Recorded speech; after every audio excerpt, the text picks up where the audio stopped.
खारे पानी को मीठा बनाने की राह। निरंकार सिंह का ये लेख है। इसमें ये लिखते हैं कि भारत सहित दुनिया के कई इलाकों में पेयजल का भयानक संकट पैदा हो गया है। दक्षिण अफ्रीका की राजधानी केप टाउन को दुनिया का पहला जल विहीन शहर घोषित किया गया। कुछ समय पहले संयुक्त राष्ट्र ने चेतावनी दी थी कि 2025 तक दुनिया के करीब 1.20 अरब लोगों को स्वच्छ पेयजल मिलने में कठिनाइयों का सामना करना पड़ेगा। अब यह संकट हमारे सामने है। तमिलनाडु, महाराष्ट्र और कर्नाटक के कुछ जिलों में पेयजल का सदा संकट रहता है। शिमला और तमिलनाडु के चेन्नई और दक्षिण पूर्व में स्थित रामनाथपुरम जिला भूजल स्रोतों की किल्लत के कारण चर्चा में रहता है, मगर बीते साल में यहाँ 20,000 लीटर पेयजल प्रतिदिन संशोधित किया जा रहा है। इसके लिए solar thermal osmosis water distillisation system FO की स्थापना की गई है। इस तकनीक को आईआईटी मद्रास और इंपेरियल की जीडीएमजी ने संयुक्त रूप से विकसित किया है। इस तकनीक को भारत सरकार के विज्ञान और प्रौद्योगिकी विभाग ने भी सहायता प्रदान की है। भारत के वैज्ञानिकों ने समुद्र के खारे पानी को पीने योग्य बनाने की स्वदेशी तकनीक विकसित कर ली है। इस संयंत्र को लक्षद्वीप में सफलतापूर्वक स्थापित किया गया है और संयंत्र की क्षमता हर दिन 1 लाख लीटर पीने योग्य पानी बनाने की है। देश के तटीय इलाकों के साथ साथ समुद्र के किनारे स्थित क्षेत्रों में पानी प्रचुर मात्रा में उपलब्ध है, लेकिन यह पीने योग्य नहीं है क्योंकि समुद्र का पानी अक्सर खारा और अन्य खनिजों से भरपूर होता है। हमारे सामने चुनौती यह है कि इस खारे पानी को बड़े पैमाने पर पीने योग्य कैसे बनाया जाए। इसराइल दुनिया के उन देशों में शामिल है जिन्होंने समुद्र के खारे पानी को पीने योग्य बनाने में महारत हासिल की है। पृथ्वी विज्ञान मंत्रालय के राष्ट्रीय महासागर प्रौद्योगिकी संस्थान की मदद से आईआईटी मद्रास के वैज्ञानिकों ने समुद्र के पानी को पीने योग्य बदलने में साधन खोजने के लिए शोध किए हैं जो पीने, खाना पकाने और अन्य व्यक्तिगत उपयोग के लिए उपयुक्त हो सकता है। समुद्र के खारे पानी को एलटीटीडी तकनीक के जरिए पीने लायक बनाया जाता है। इस तकनीक में प्राकृतिक तरीके से समुद्र के पानी को गर्म कर खारेपन को अलग किया जाता है। यह ऐसी प्रक्रिया है जो खारे पानी से खनिज घटकों को हटा देती है। एलटीटीडी तकनीक को लक्षद्वीप के लिए उपयुक्त पाया गया है, जहां समुद्र के सतह के पानी और गहरे समुद्र के पानी के बीच का लगभग 15 डिग्री सेल्सियस का जरूरी तापांतर रहता है, यानी कि तापमान में अंतर रहता है, जो लक्षद्वीप के तटों के आसपास के इलाकों में पाया जाता है। इजराइल ने यह तकनीक भारत को दी थी।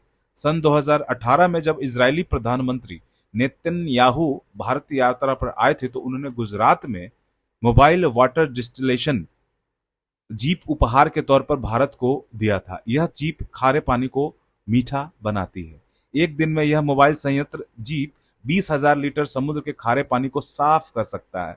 विश्व स्वास्थ्य संगठन के मुताबिक, यानी कि WHO के मुताबिक, इसमें 80,000 लीटर से ज्यादा काले, मटमैले और गंदे पानी को पीने लायक बनाने की क्षमता है। मानव जनित जलवायु परिवर्तन के कारण विश्व के लगभग सभी बड़े शहरों में जलापूर्ति के प्राकृतिक स्रोत जैसे नदियां, झीलें, झरने, तालाब आदि प्रभावित हुए और सभी को शुद्ध पेयजल पहुंचाना एक बड़ी चुनौती बनकर सामने आया। ऐसे में कई देश समुद्री पानी को पीने योग्य बनाने पर काम कर रहे हैं। वैसे तो पानी का संकट महाराष्ट्र, कर्नाटक और तमिलनाडु में सदैव रहता है, पर तमिलनाडु के चेन्नई में समस्या इतनी विकट हो गई है कि समुद्र का पानी डिसैलिनेशन कर पेयजल के रूप में लोगों तक पहुंचाया जा रहा है। वहां के समुद्र तट पे 2 विलवणीकरण यानी डिस्टिलेशन संयंत्र काम कर रहे हैं, जो दोनों की क्षमता 100 MLD है।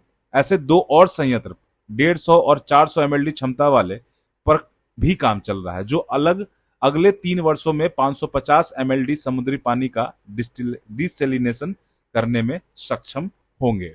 इन संयंत्रों में 2 तरह की तकनीकों का प्रयोग होता है, पारंपरिक वैक्यूम डिस्टिलेशन और रिवर्स ऑस्मोसिस, और चेन्नई के दोनों संयंत्र आरओ तकनीक पर काम कर रहे हैं। इस प्रकार के संयंत्रों से समुद्री पानी को स्वच्छ बनाने की प्रक्रिया में ऊर्जा की अधिक खपत होती है। वैक्यूम डिस्टिलेशन तकनीक में एक घन मीटर समुद्री जल को शुद्ध करने में 3 किलोवाट ऊर्जा की खपत प्रति घंटे होती है, तो आरओ तकनीक में यह खपत 2 किलोवाट होती है। इन विधियों से खारे पानी को मीठा पानी में बदलने के लिए एक तो काफी मात्रा में ऊर्जा खर्च होती है, और बावजूद इसके पानी में से नमक की मात्रा पूरी तरह नहीं निकल पाती है। इस अतिरिक्त नमक को हटाने के लिए दोबारा वही प्रक्रिया दोहरानी पड़ती है।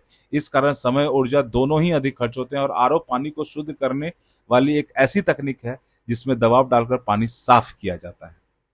इस तकनीक का इस्तेमाल उन इलाकों में किया जाता है जहां पानी में टीडीएस 500 मिलीग्राम प्रति लीटर से अधिक होता है, यानी पानी खारा होता है। नलकूप के पानी या समुद्री तटीय इलाके में यह तकनीक उपयोगी है। आरओ के पानी में कोई भी अशुद्धि नहीं होती है, बैक्टीरिया और विषाणु भी दूर हो जाते हैं, और क्लोरीन और आर्सेनिक जैसी अशुद्धियां भी दूर हो जाती हैं।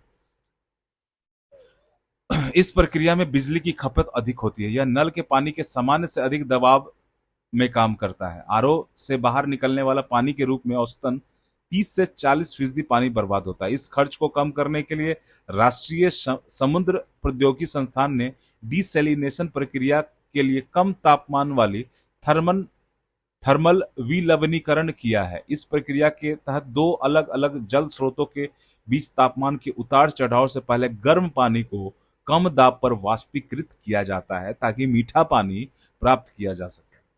पृथ्वी विज्ञान मंत्रालय के तहत देश में कुल एलटीटी-डी की स्थापना की है, जो कवार, रल्ली, मिलिकाय, अगती और लक्षद्वीप में स्थापित है।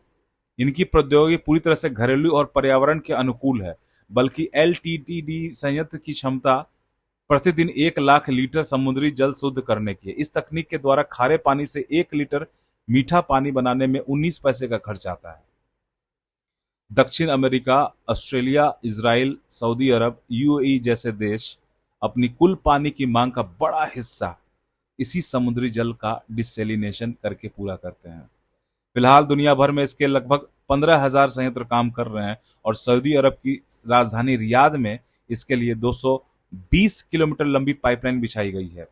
भारत के अंडमान, गुजरात, तमिलनाडु, लक्षद्वीप और आंध्र प्रदेश में छोटे बड़े लगभग 175 संयंत्र चल रहे हैं। भारत में पहला संयंत्र अंडमान में लगाया गया था। मगर इन उपलब्धियों के बावजूद यह सवाल अपनी जगह है कि आखिर हम अपने उपलब्ध जल संसाधन को संरक्षित रखने और उसके संतुलित उपभोग के बारे में कब गंभीर होंगे। धन्यवाद दोस्तों। ये जो आर्टिकल है ये बहुत ही अच्छा आर्टिकल है, और पर्यावरण सेक्शन जो हमारे सिलेबस का पार्ट है उसके लिए बहुत उपयोगी है। और भारत की जल समस्या, जल संकट को लेकर, वाटर क्राइसिस को लेकर ये एक इम्पोर्टेंट आर्टिकल है। इसके इम्पोर्टेंट डेटाज वगैरह का आप यूज़ अपने आंसर राइटिंग वगैरह में